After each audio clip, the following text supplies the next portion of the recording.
porque el Señor resucitó. Pónganse de pie, saluden al otro y díganle, gracias que Cristo resucitó, por eso estamos aquí sentados hoy.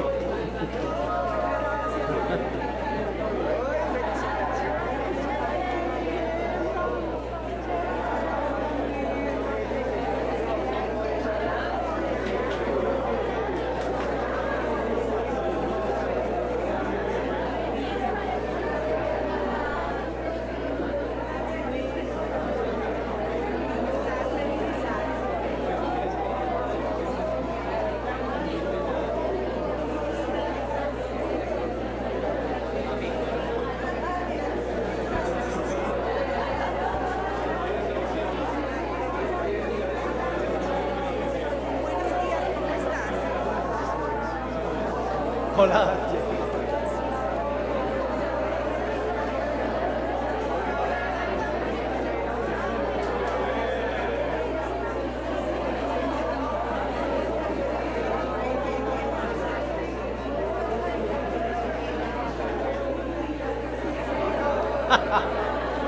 Viejo, si tú. No. Muy bien, hermanos, hermanas, familias, esa es la actitud correcta. Esa es la actitud correcta para hoy. Esto no es felicidad, esto es gozo.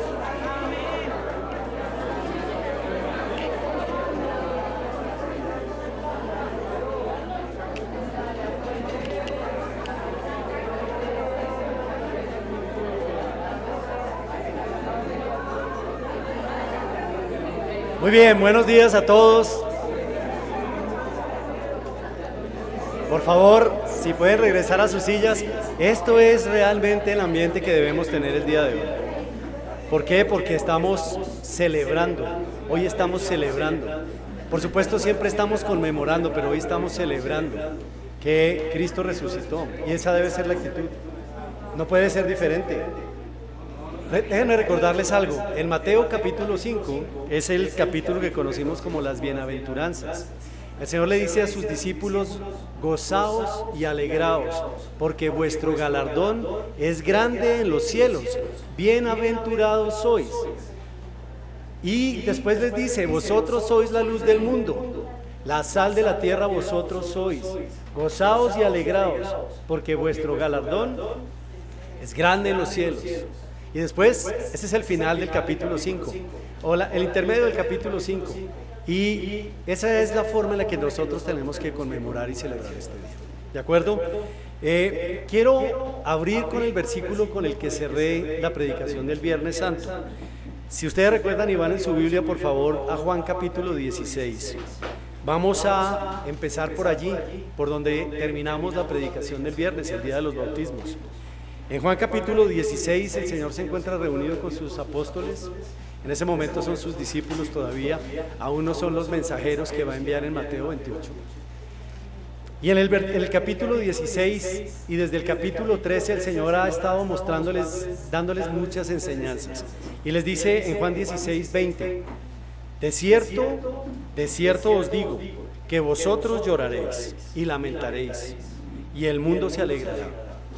Pero aunque vosotros estéis tristes, vuestra tristeza se convertirá en gozo.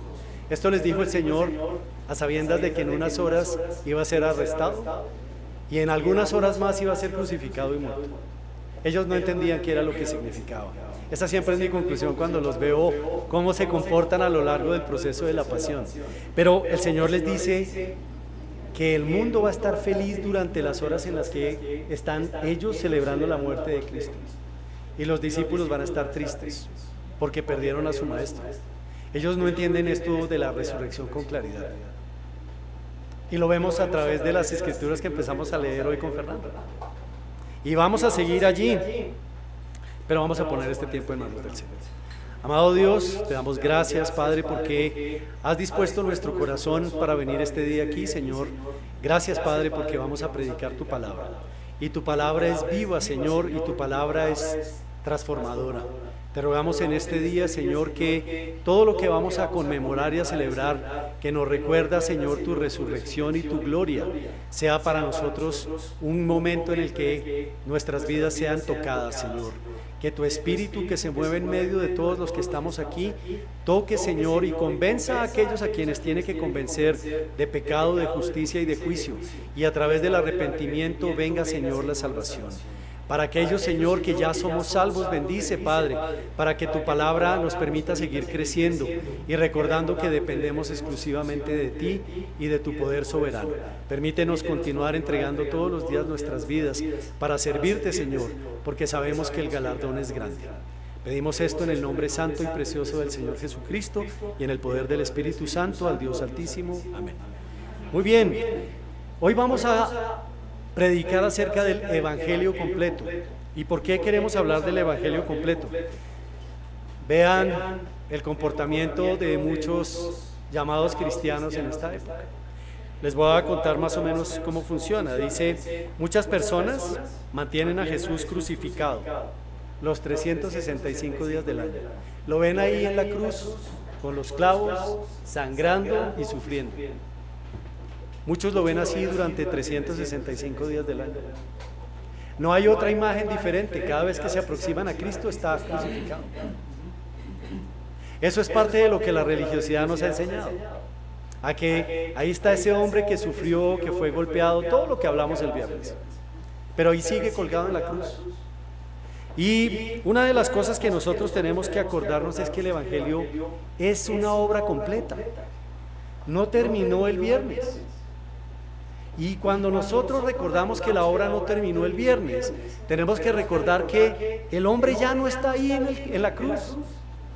Y vamos a retomar ese aprendizaje porque es importante que tomemos hoy al Cristo resucitado y sigamos caminando con Él. Y dejemos, sí, ya sufrimos junto con Cristo y nos recordamos qué son las cosas que Él padeció y cómo fue maltratado. Y acordamos que este mundo es injusto y es cruel hasta el día de hoy y no dejará de ser cruel hasta el día que venga sometido a juicio. Así van a ser los días de la humanidad. Pero hoy conmemoramos la esperanza del hombre que resucitó, porque Cristo es hombre y Cristo es Dios. Una de las cosas que les voy a pedir, por favor, es que vayan en sus Biblias a Marcos, capítulo 16. Y vamos a retomar algo que Fernando leyó en el Evangelio de Juan. Una de las cosas maravillosas de los evangelios es que cada evangelista tiene una forma de recordar los hechos que el Espíritu Santo le puso en su corazón y en la forma en la que los escribió. La forma en la que Juan escribió acerca de esos primeros momentos del primer día de la semana, es decir, del domingo, para los judíos, es la forma en la que Juan lo relató, pero quiero contarles cómo lo relató Marcos.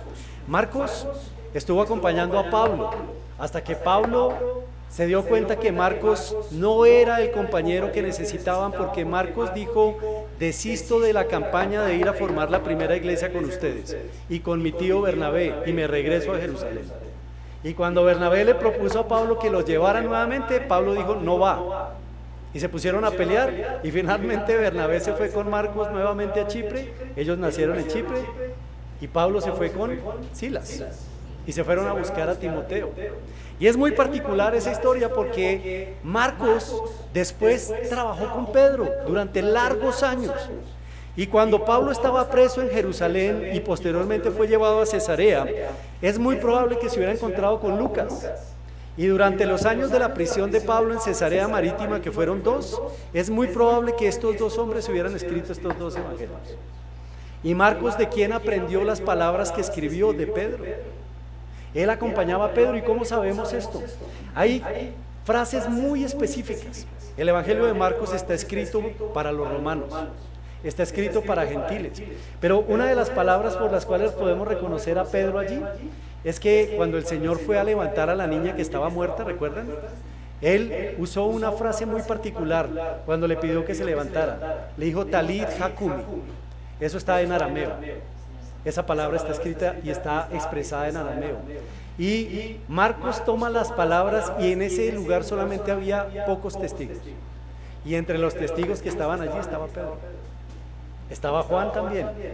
Estaba el Señor y los padres de la niña. Marcos no estaba presente allí. Marcos era un joven. pero él transcribe las palabras que Pedro le enseña y le dice, las palabras que usó Cristo fue talit hakumi, niña, te digo, levántate. Y por eso es muy interesante cuando vemos ahora cómo Marcos nos relata el mismo episodio que Juan nos está relatando. Y dice así, dice Marcos capítulo 16, verso 1. Cuando pasó el día de reposo, el sábado, María Magdalena, María la madre de Jacobo y Salomé compraron especias aromáticas para ir a ungirle. Estas mujeres querían ir a ungir el cuerpo de un hombre muerto. Si ustedes saben y recuerdan, entre Simón de Arimatea y Nicodemo habían comprado 100 libras de aceite y de otras piezas aromáticas para ungir el cuerpo del Señor. Sin embargo, las mujeres piadosas, como siempre, tomaron la decisión de ir temprano al sepulcro y compraron de su bolsillo para ir también a hacer la misma obra. Ya había pasado el día de reposo y dice, verso 2, y muy de mañana, recuerden que esta es la época de la Pascua, esto es primavera en Israel, amanece alrededor de las 6:30 o 7 de la mañana. Entonces quizás ellas fueron aún estando oscuro. Y dice, el primer día de la semana vinieron al sepulcro, ya ha salido el sol. Verso 3, pero decían entre sí, ¿quién nos removerá la piedra de la entrada del sepulcro? Y vamos a hablar un poco más de eso en un momento. Una de las cosas que nosotros debemos recordar es que esa misma fecha, a veces cuando nosotros empezamos a entender la ley completa que se entregó por cuenta de Dios a Moisés, empezamos a reconocer que hay unos tiempos que para Dios son perfectos. Una de las cosas que nosotros podemos aprender es que Pablo llama en 1 Corintios capítulo 15, por favor vayan en sus Biblias allí, para que noten esta palabra. Esta palabra tiene una intención, recuerden que Pablo es judío, y quiero que escuchen lo que Pablo escribe a los Corintios en primera carta de Corintios capítulo 15, porque hay algo en lo que Pablo va a escribir aquí que tiene una relación directa con lo que vamos a aprender hoy. Dice en el verso 20, mas ahora Cristo ha resucitado de los muertos, primicias de los que durmieron es hecho. Esa palabra primicias en la ley tiene un significado especial. Y una vez que entendamos cuál es el significado especial que tiene, nosotros vamos a ver por qué Pablo lo llama las primicias. No es por casualidad, porque esto tiene que ver con la ley. Y dice, déjenme contarles algo, solamente para recordar los hechos. El Señor expiró, no cuando fue asesinado por los hombres, cuando Él entregó su espíritu. Porque recuerden que muchos crucificados podían vivir días. De hecho, por eso le rompieron las rodillas a los 2 ladrones, para que murieran rápido. Pero al Señor no se las rompieron. Y hay una razón especial detrás de esto. Y quiero simplemente llevarlos un momento más para que recordemos que durante la muerte del Señor había varios testigos. En Juan capítulo 19, verso 38, quiero que recuerden esto. El cuerpo estaba exhausto en la cruz, estaba muerto. Había sido atravesado por una lanza para asegurarse que Él había muerto.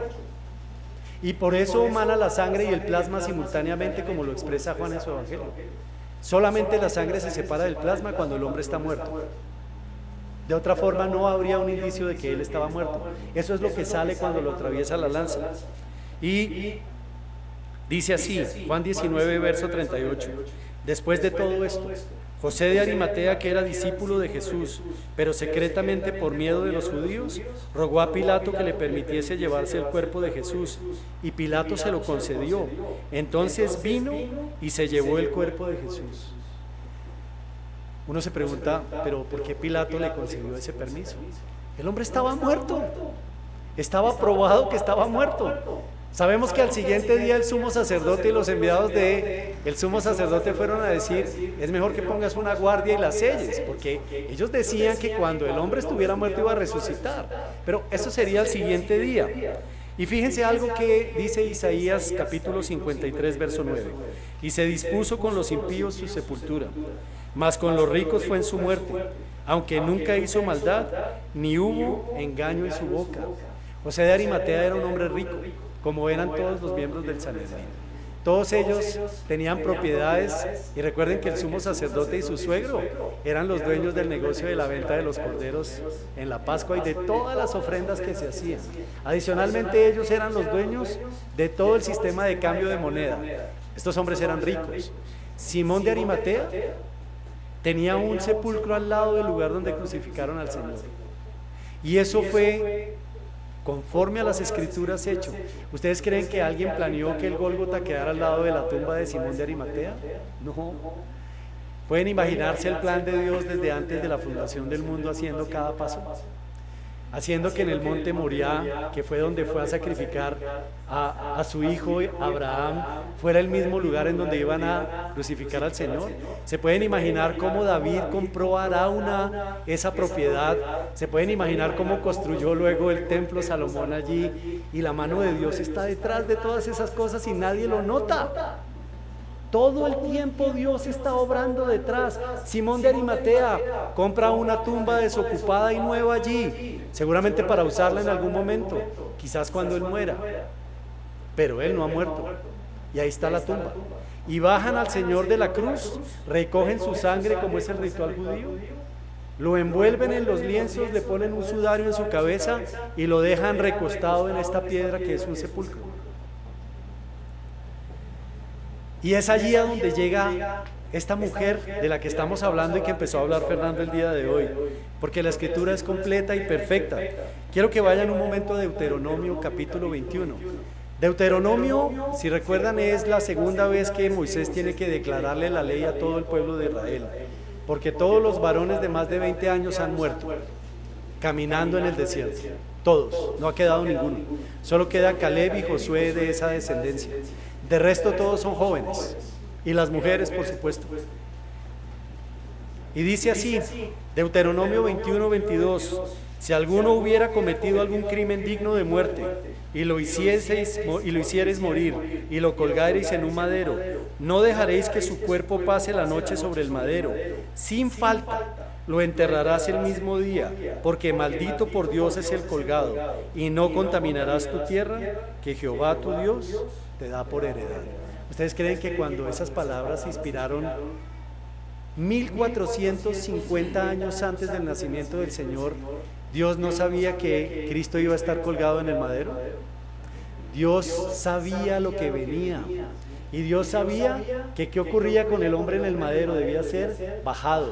Y quienes estaban junto con él debían ser bajados del madero también, porque ningún hombre podía permanecer. Se dan cuenta que Dios había pedido esa ley y la había entregado 1450 años antes de que esto pasara. Solamente quiero que se den cuenta que todo el propósito de Dios se está cumpliendo y se va a seguir cumpliendo. Y ahora que recordamos a Cristo y recordamos cómo fue su muerte y vamos a recordar cómo fue su resurrección, tenemos que recordar que todo es parte del plan de Dios. No hay ninguna improvisación en esto. Dios lo ha hecho todo perfectamente calculado con un propósito. Y ese propósito somos nosotros. Es nuestra salvación. Sigamos donde nos quedamos. ¿Recuerdan? Leímos Marcos capítulo 16 del verso 1 al verso 3 y vimos cómo estas tres mujeres compraron unas especies y fueron a ungir el cuerpo del Señor. Ahora, se dieron cuenta de algo muy particular que dice en el verso 3, dice, pero decían entre sí, ¿quién nos removerá la piedra de la entrada del sepulcro? Noten que había una preocupación en la mente de las tres mujeres. Ellas realmente no estaban pensando en Cristo resucitado. Ellas se imaginaban el tamaño de la piedra con la cual fue cerrado el sepulcro, el peso de la piedra. Ellas entendían que ningún romano que hubiera estado apostado ahí las iba a ayudar a mover la piedra. Las mujeres eran despreciadas, pero por los romanos aún más despreciadas.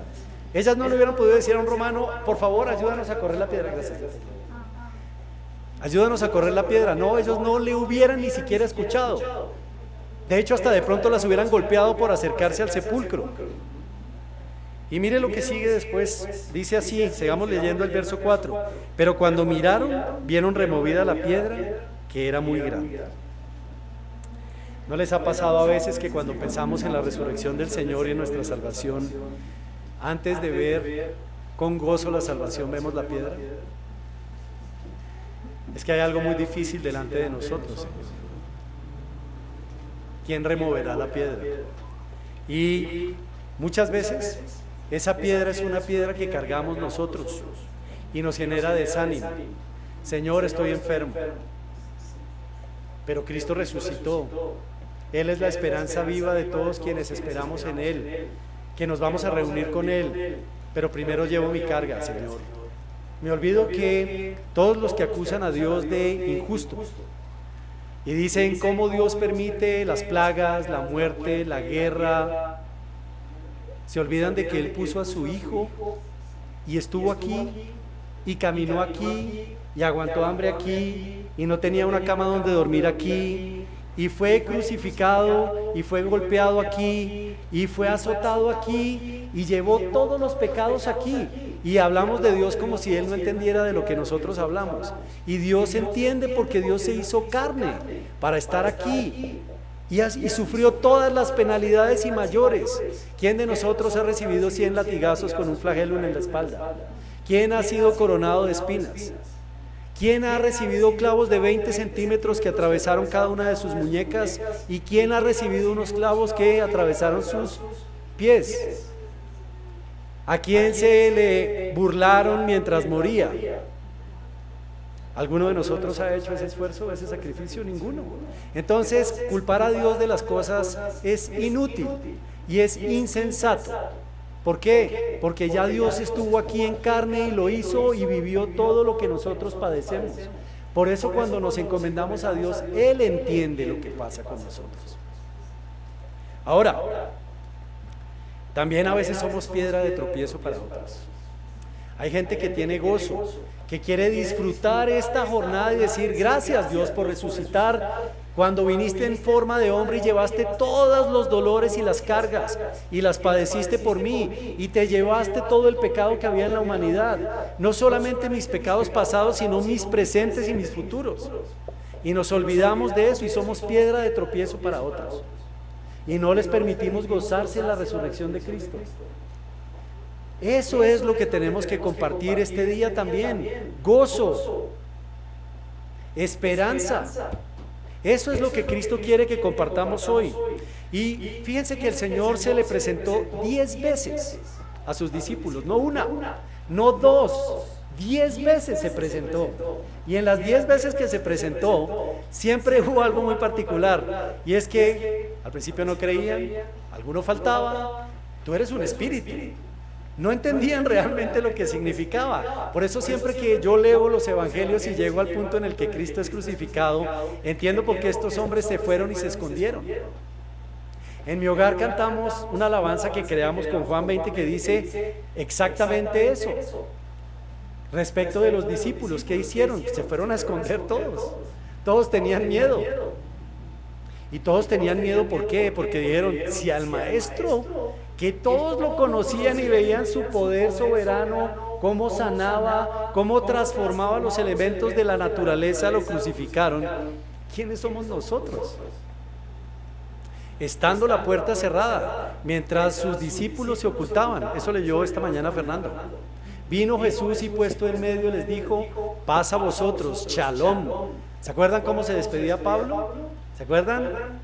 Paz y gracia. Él tomó la parte judía y le puso la parte griega, y por eso se despedía así. Y el Señor los declaraba: paz sea a vosotros, siéntanse tranquilos. ¿Y por qué lo repetía tantas veces? Porque estos hombres estaban estupefactos. ¿Cómo así? ¿El hombre por dónde entró si esto estaba cerrado? Las ventanas cerradas, la puerta cerrada, ¿por dónde entró? Pero lo mejor de la historia es que se pone en medio de todos ellos y ellos no saben si es un espíritu el que está ahí enfrente.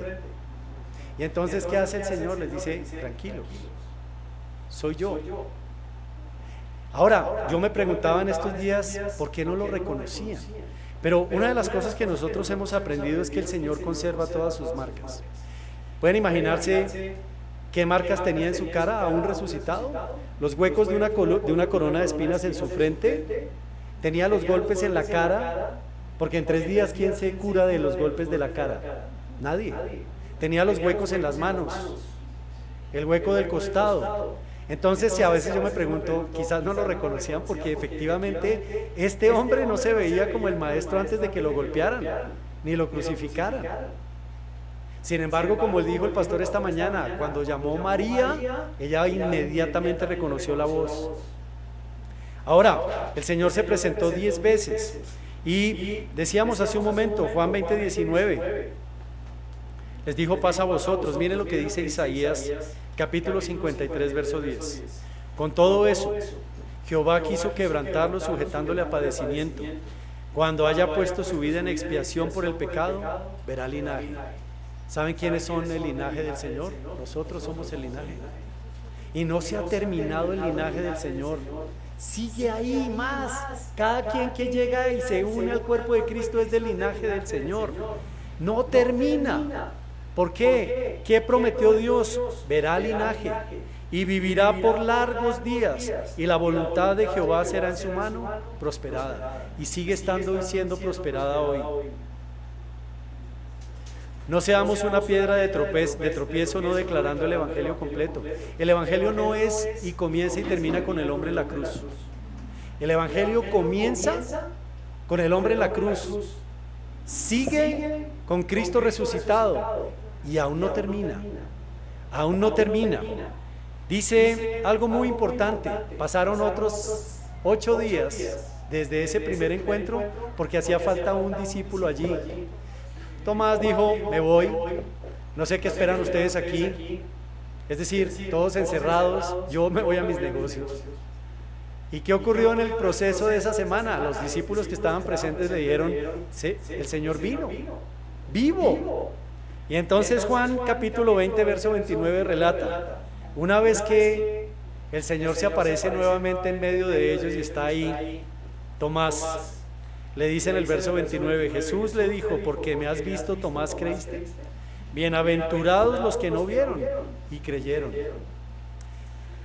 Y si nosotros vemos las 10 apariciones del Señor, nos vamos a encontrar que efectivamente Él se presentó a María y a las mujeres. Él se le presentó a Simón Pedro solo, se le presentó a Santiago su hermano solo, y Pablo relataría que en algún momento se le presentó a 500. O sea, 500 personas lo vieron vivo dentro de los 40 días siguientes a su resurrección. ¿Y qué ocurrió luego? Pasaron los 40 días y el Señor los llevó al mismo lugar de donde Él fue arrestado. Nuevamente regresaron a ese monte. Y estando en ese monte, estaban estos discípulos. Obviamente Judas ya no estaba, no había sido reemplazado aún. Y estaban los 11, y vayan en sus Biblias por favor a Hechos capítulo 1 verso 9. Hechos capítulo 1 verso 9. Y el Señor se encuentra allí, 40 días ha estado con ellos, se ha manifestado de diferentes maneras. Y dice Hechos capítulo 1 verso 9, y habiendo dicho estas cosas, viéndolo ellos, fue alzado, y le recibió una nube que le ocultó de sus ojos. Verso 10, y estando ellos con los ojos puestos en el cielo, entre tanto que él se iba, he aquí se pusieron junto a ellos 2 varones con vestiduras blancas, los cuales también les dijeron: varones galileos, ¿por qué estáis mirando al cielo? Este mismo Jesús que ha sido tomado de vosotros al cielo, así vendrá como le habéis visto ir al cielo. La obra empezó con la cruz. La obra continuó con la resurrección. ¿Se dan cuenta lo que están diciendo los 2 varones de vestiduras blancas a estos hombres que se encuentran allí viéndolo ascender? Les dice: ¿qué están mirando? A este que acaban de ver ascender, lo van a ver descender aquí mismo. En ese mismo lugar va a descender. No hay ningún segundo nacimiento, no hay ningún otro milagro de la natividad. La próxima vez que veamos a Cristo aquí en la tierra, Él va a estar en ese mismo lugar y va a descender con su pie en ese mismo lugar, en Israel, en ese monte de donde partió. Ahora recordemos que el evangelio completo, ¿cuándo se completa? Les voy a pedir que vayan por favor a Apocalipsis capítulo 22.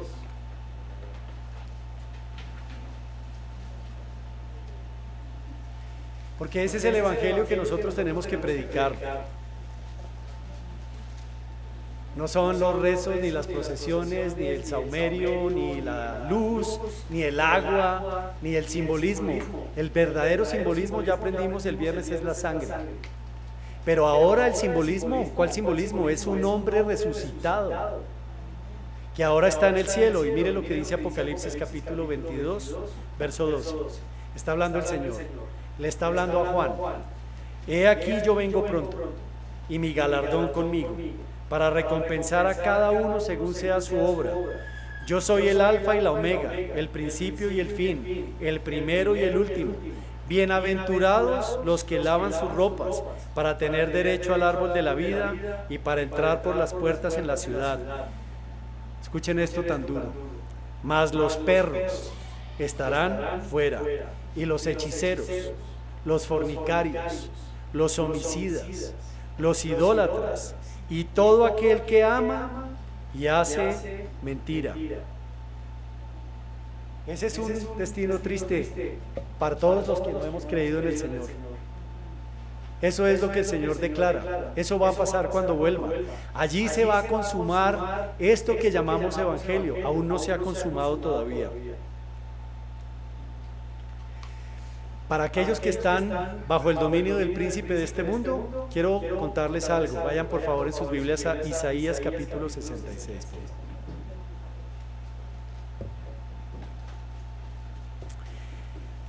Isaías capítulo 66 es algo muy particular. Algunos estudiosos y teólogos dicen, si ustedes comparan sus Biblias, nuestras Biblias cristianas con 66 libros, Isaías cubre esos 66 libros en los 66 capítulos de su profecía.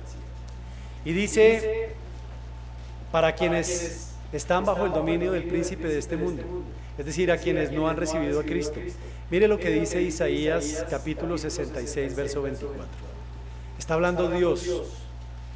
Y saldrán y verán los cadáveres de los hombres que se rebelaron contra mí, porque su gusano nunca morirá, ni su fuego se apagará, y serán abominables a todo hombre. ¿Saben a quién les está hablando Dios? A quienes reinamos con Cristo en su momento cuando regrese.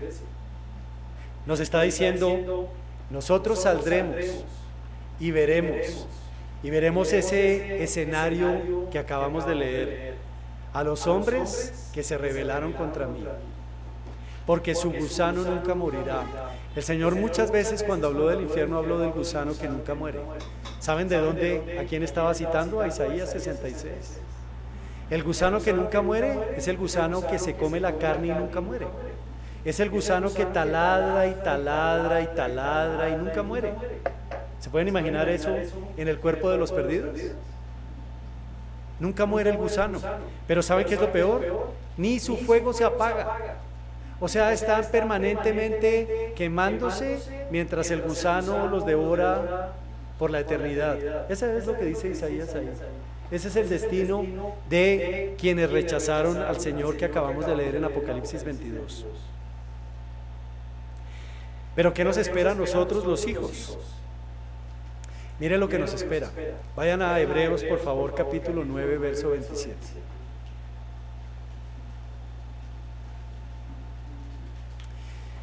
Esta es una palabra maravillosa. El escritor de Hebreos, por la inspiración del Espíritu Santo, dejó esto escrito para nosotros. Hebreos capítulo 9, verso 27. Y de la manera que está establecido para los hombres que mueran una sola vez y después de esto el juicio. Sí. Una vez nosotros muramos, vamos a ir a un juicio, a la presencia de Cristo. Pero ese juicio no es un juicio para condenación, es un juicio para galardón. Allí nos estará esperando el Maestro y nos estará diciendo, bienvenido. Y podremos ver delante de Él cuáles son las obras que hicimos en nuestra vida de cristianos convertidos, cuáles fueron los frutos que dimos. Y el Señor que nos va a decir, bienvenidos, bienaventurados, siéntanse felices y entren a mi casa, a donde ya les preparé morada, y vamos a entrar allí. Y si merecemos las coronas, nos va a dar las coronas, y entraremos a esa casa con coronas en nuestra cabeza.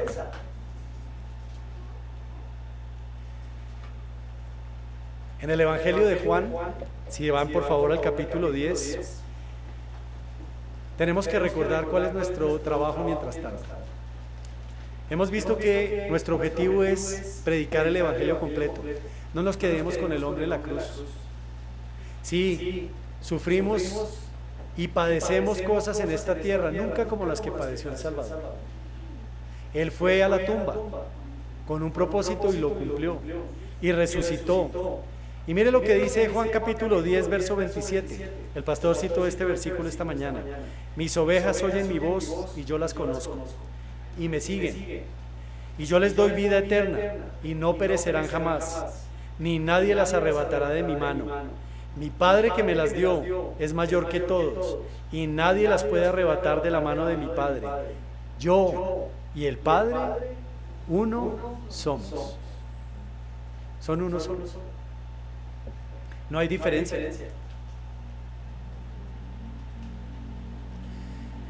Nosotros no sabemos lo que viene desde esta hora en adelante en nuestras vidas, pero hay una promesa cierta.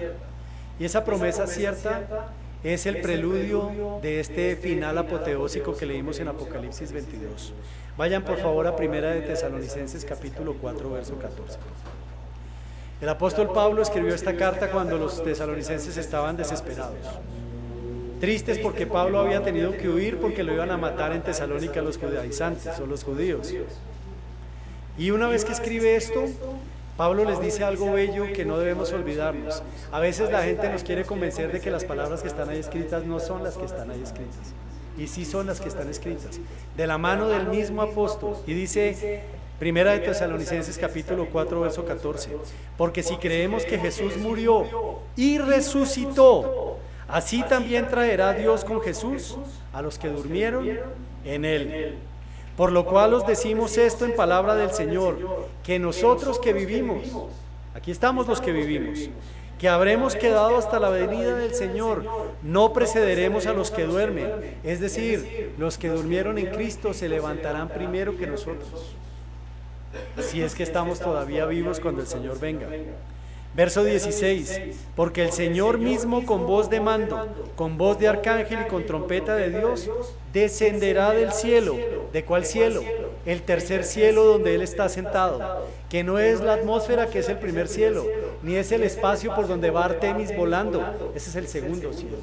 Está en el tercer cielo, que es el lugar en donde está el estrado de Dios. Allí se encuentra Cristo también. Y dice: luego nosotros, los que vivimos, los que hayamos quedado, seremos arrebatados juntamente con ellos en las nubes para recibir al Señor en el aire, y así estaremos siempre con el Señor. Por tanto, alentaos los unos a los otros con estas palabras. La palabra griega que usó Pablo aquí, recuerden, arrebatados significa harpazo meta. Meta da el pronombre personal nosotros. Y harpazo es el verbo arrebatar. Seremos arrebatados nosotros. Así que cuando alguien habla de arrebatar, ahí está la palabra. Pablo la dejó escrita en esos términos. Se puede traducir de la forma en la que usted quiera y significa seremos arrebatados. Seremos tomados rápidamente, eso significa harpazo. ¿Ha escuchado alguna vez la palabra zarpazo? ¿No se oye parecida? Cuando usted toma algo y se lo lleva y nadie se da cuenta, eso es un harpazo. Harpazo meta. Somos arrebatados. ¿Por quién? Por Cristo. Y fíjense la frase con la que termina Pablo allí. Por tanto, alentaos los unos a los otros con estas palabras. Entonces, aún no se ha cumplido toda la promesa del Señor. Aún está por cumplirse. No sabemos cuándo, podría ser hoy, podría ser ya, en un abrir y cerrar de ojos, podría ser mañana. No hay una fecha, nadie la puede predecir, solo el Padre la sabe, nadie más. Pero ¿qué debemos hacer? Estar preparados siempre. Siempre preparados. En los scouts decía uno, siempre listos. Bueno, siempre listos, así es como tenemos que estar con nosotros con el Señor. Ahora, permítanme hacerles una reflexión final. Lo primero es Dejemos de creer en la religiosidad y que la obra redentora de Cristo sigue ahí con el Cristo crucificado y nunca se baja de ahí. Eso es falso. Ese no es el evangelio completo. Nuestra responsabilidad es creer y predicar el evangelio de Cristo, el evangelio completo de Cristo. No nos conformemos solamente con la parte que lo dejan en la cruz crucificado y sangrante, porque ahí no terminó la vida del Señor. Quitémonos esos rituales y todas esas máscaras que nos hemos puesto de religiosidad. Hay que creer en el Dios que no vemos. Cristo no está aquí. ¿Se acuerdan lo que le dijo a Tomás? Porque me viste, creíste. Bienaventurados los que no vieron y creyeron. Segunda reflexión. ¿Se acuerdan de María y las mujeres? ¿Quién nos quitará la piedra? Ellas no estaban realmente preocupadas ni pensaban que Cristo había resucitado. Estaban pensando en la piedra. La piedra es pesada. Nadie nos va a ayudar. Somos 3 mujeres. ¿Será que podemos con la piedra? Si alguna vez alguien ha visto el sepulcro y se ha dado cuenta del tamaño de las piedras con las que cerraban, no era una piedrita, era una roca que sellaba y se rodaba para cerrar la puerta del sepulcro. Así que María quizás era muy fuerte para llevarse el cuerpo del maestro, pero quién sabe si ellas 3 hubieran podido correr la piedra. Pero su preocupación era la piedra. No dejemos que nuestra preocupación sea nuestros problemas, nuestras dificultades. Hoy es un día de gozo, hoy es un día de celebración. Celebremos. Hoy no es un día para estar tristes, celebremos. Quiero leerles antes de terminar. Flavio Josefo, es un historiador judío. Flavio traicionó a sus hermanos de Israel cuando Vespasiano y Tito invadieron Israel y empezaron a destruir ciudad por ciudad. Cercaban cada ciudad, la asolaban y si se resistían, como solía ocurrir con los romanos, eliminaban y asesinaban a todos. Pues Flavio Josefo encontró la forma de escapar vivo de una ciudad de esas y se entregó a Vespasiano y a Tito. Vespasiano sería luego emperador de Roma y Tito también sería emperador de Roma. Y se entregó y los acompañó hasta Jerusalén. Y allá en Jerusalén, Flavio estuvo personalmente durante todo el sitio de Jerusalén hasta que Jerusalén cayó. Y alrededor del año 93, después del nacimiento del Señor, escribió una obra que se llama Antigüedades Judías. Él escribió 2 obras que son muy conocidas: Las guerras de los judíos y Antigüedades Judías.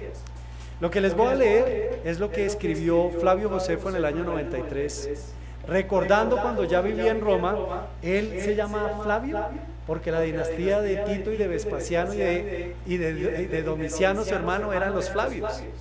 Cada dinastía en Roma tomaba eso que distinguía a la familia que estaba en el poder. Y por eso Vespasiano y Tito le otorgaron el título de Flavio, porque su nombre judío era Josefo. Y lo llamaron Flavio Josefo. Y este hombre escribe en el año 94. ¿Y saben qué es lo más desagradable el día de hoy?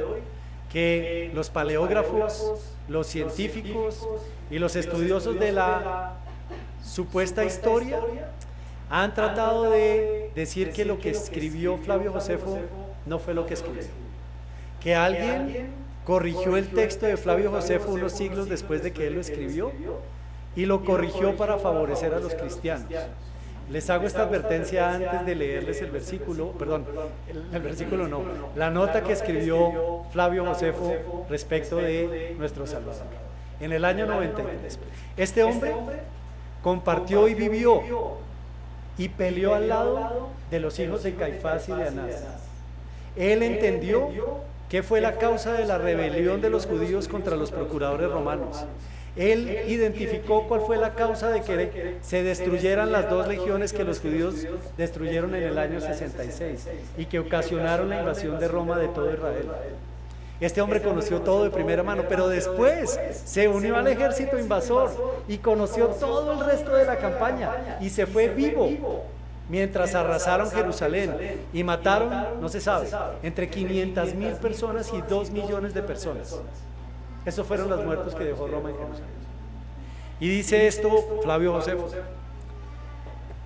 Y en este tiempo, está hablando del año 93 y de su época, vivió Jesús, un hombre sabio, si es que se le puede llamar hombre, pues hacía milagros y enseñaba a quienes recibían la verdad con agrado. Guió a muchos de entre los judíos y a muchos de entre los griegos. Él era Cristo. Y cuando Pilato lo condenó a la cruz por la acusación de los principales de entre nosotros, quienes lo amaron al principio, no dejaron de hacerlo, pues se les apareció vivo al tercer día.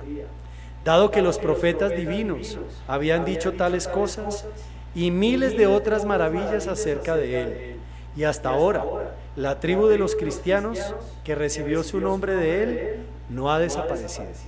Esto escribió Josefo. Él es un historiador. A veces decimos, es que no hay otra fuente diferente a los evangelios. Claro que hay.